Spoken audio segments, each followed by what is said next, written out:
So here we have the Ford Fiesta on an 18 plate. I'm going to start off by showing you around the outside of the car, and then we'll hop in and run through the controls on the inside. But from the outside you can see it's a 5-door car with alloy wheels and tinted windows. Let's start off inside the boot and then work our way around the rest of the car from there. So as we approach the boot, you'll see that we've got plenty of space in there, along with that 60/40 split folding rear seat as well.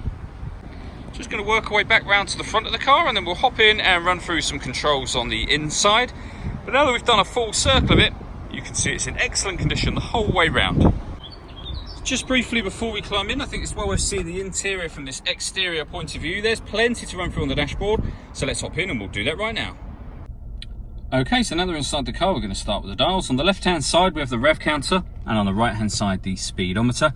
At the bottom in the middle, we've got the fuel gauge and coolant temperature gauges. And then above that, we have the total miles of the car, which are 16,250.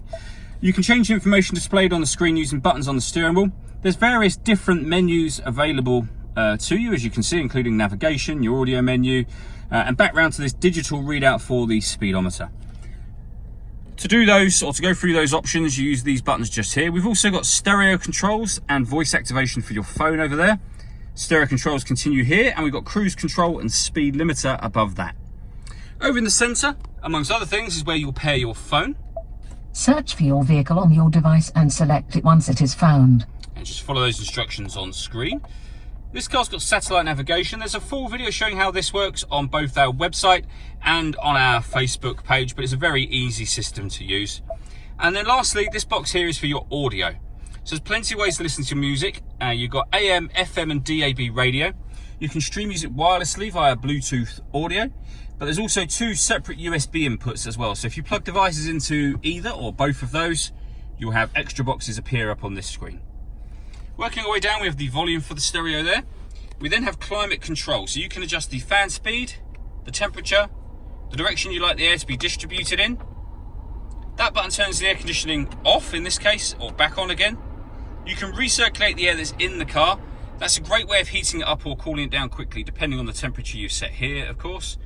And you can hit auto. If you hit auto, the car will take charge of the fan speed to maintain the temperature that you've asked for, and you can hear it doing that now.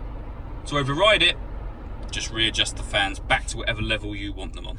We've also got a proper heated front screen there accompanying the normal rear heated screen. Underneath that, we have a 12-volt charging socket and USB input, a 6-speed manual gearbox.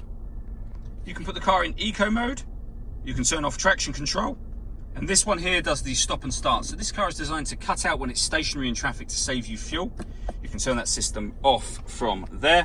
And then inside the central armrest, we have the second USB input. All that leaves me to say is thank you for taking the time to watch this video. If you'd like to come and see the car in person and have a test drive, please feel free to call any of our MJA sites. We'd love to hear from you soon.